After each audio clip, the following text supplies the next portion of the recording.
Everyone, welcome to रिसर्चोलॉजी। आज का जो हमारा डिस्कशन का टॉपिक है वो है न्यूट्रिएंट्स। जैसे कि हमने लास्ट लेक्चर में बात की थी कि न्यूट्रिएंट्स क्या हैं। Everything we are taking in our body to get energy is nutrient. तो हर वो चीज़ जो हम एनर्जी हासिल करने के लिए उसको अपनी बॉडी का हिस्सा बना रहे हैं, उसको अपनी बॉडी में शामिल कर रहे हैं थ्रू आवर डाइट, तो उसको हम क्या बोलते हैं, न्यूट्रिएंट। ठीक है जी। अब न्यूट्रिएंट्स जो हैं वो बेसिकली टू टाइप्स के हैं। देयर आर टू टाइप्स, और the nutrients are categorized into two divisions, that are micro nutrients and macro nutrients. सबसे पहले हम बात करेंगे कि मैक्रो न्यूट्रिएंट्स क्या हैं। The nutrients that are required in large quantity है, you can see that the nutrients required in large quantity are called macro nutrients. इसकी एग्जांपल में हमारे पास आ जाती हैं कार्बोहाइड्रेट्स, लिपिड्स एंड प्रोटीन्स। ये तीनों जो हैं वो हमारे लिए मैक्रो न्यूट्रिएंट्स हैं, क्योंकि हमारी बॉडी को इनकी लार्ज क्वांटिटी रिक्वायर्ड होती है ऑन डेली बेसिस, जिसको हम अपनी डाइट के थ्रू जो है वो फुलफ़िल करते हैं। नेक्स्ट यू कैन सी, हम अब इनकी बारी बारी जो है वो डिटेल देखते हैं। आपके लिए मैंने बहुत ज़्यादा सिंपल किया है इसको, और इसमें से जो है वो बहुत मेन चीज़ें मैंने उठाई हैं ताकि आपको क्लियरली अंडरस्टैंड हो जाए कि कार्बोहाइड्रेट्स क्या हैं, लिपिड्स क्या हैं एंड प्रोटीन्स क्या हैं। So first of all we will talk about carbohydrates. As you can see that carbohydrates are the major source of energy. There are three types of carbohydrates: monosaccharides, disaccharides and polysaccharides. The source of carbohydrates are the plants. Mainly we can get carbohydrates, or we can fulfill the quantity required in our body of carbohydrates. We can get it from plants. So let's move towards the second macronutrient, that is lipid. Lipids includes the fats and triacylglycerols. What is the source of lipids? We can get lipid from oil, meat and dairy products. You can say that lipids are the most concentrated source of energy, and lipids give double energy than carbohydrates and proteins. आसान अल्फाज में आप ये कह सकते हैं कि carbohydrates और प्रोटीन्स से डबल अमाउंट में एनर्जी हमें कहाँ से मिलती है, लिपिड से। तो लिपिड्स जो हैं वो basically double amount of energy provide करते हैं as compare to carbohydrates and proteins.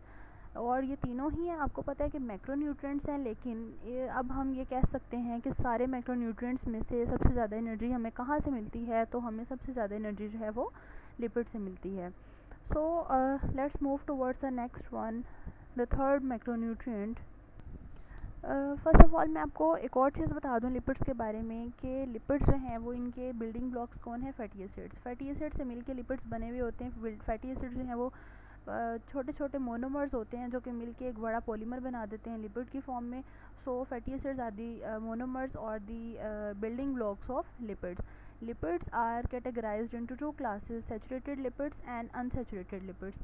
You can say that the lipids that contain one or the single bond is called saturated lipid, and on the other hand the lipids that have double and triple bonds are known as unsaturated lipids. Hopefully आपको lipids की इस classification की समझ आ गई होगी. Let's move towards the third macronutrient that is very important, and that is protein. Basically proteins को बनाने वाला कौन है, amino acids. Amino acids are the building blocks of proteins.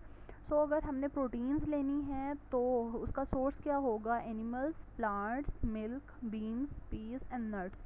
इन सब चीज़ों से आपको जो है वो प्रोटीन की वाफर मिकदार मिल जाती है.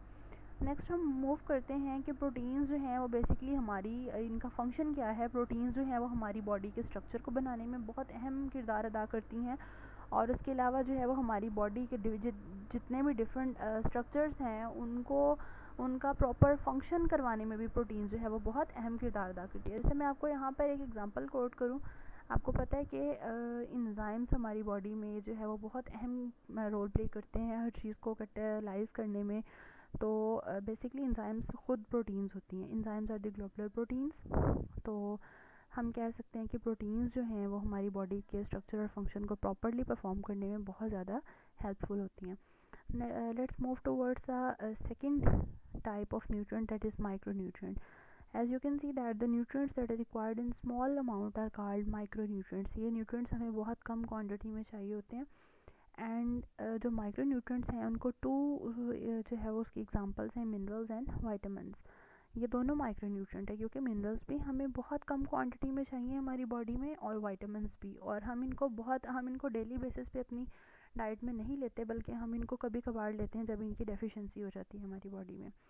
तो सबसे पहले अगर हम मिनरल्स की बात करें, मिनरल्स जो हैं इनको हम इसेंशियल या फिर मैक्रो मिनरल्स, मिनरल्स जो हैं वो उसके आगे टू टाइप्स हैं, उसकी टू क्लासेस हैं, इसेंशियल मिनरल्स और ट्रेस मिनरल्स। इसेंशियल मिनरल्स को हम मैक्रो मिनरल्स भी बोलते हैं और ट्रेस मिनरल्स को हम माइक्रो मिनरल्स भी बोलते हैं।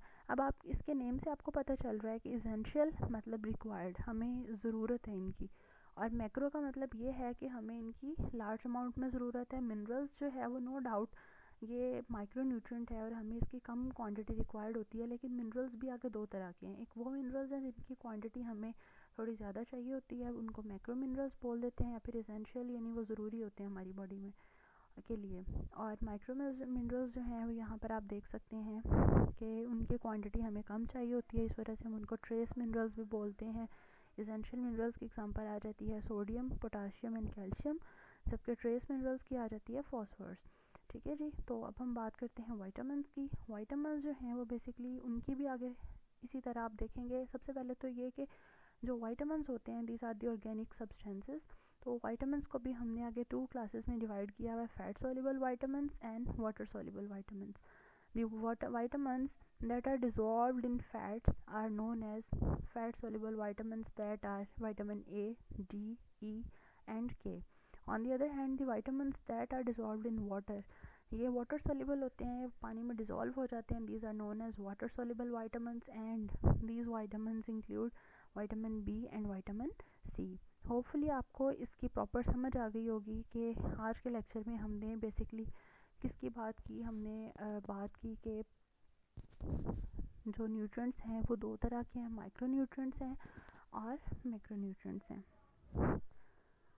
उसके बाद हमने बात की कि जो न्यूट्रिएंट्स हैं वो उनके आगे क्या टाइप्स हैं, मैक्रो न्यूट्रिएंट्स कितनी तरह के हैं और माइक्रो न्यूट्रिएंट्स कितनी तरह के हैं, और उनकी आगे हमने क्लासेस पढ़ी। होपफुली आपको यहाँ तक समझ आ गई होगी कि न्यूट्रिएंट्स जो हैं उनकी डिटेल में उनकी क्लासिफिकेशन क्या है, उसके एग्जांपल्स क्या हैं। If you have any Curie, अगर स्टिल आपके माइंड में कोई क्वेश्चन है तो you can ask freely. Okay, thank you so much.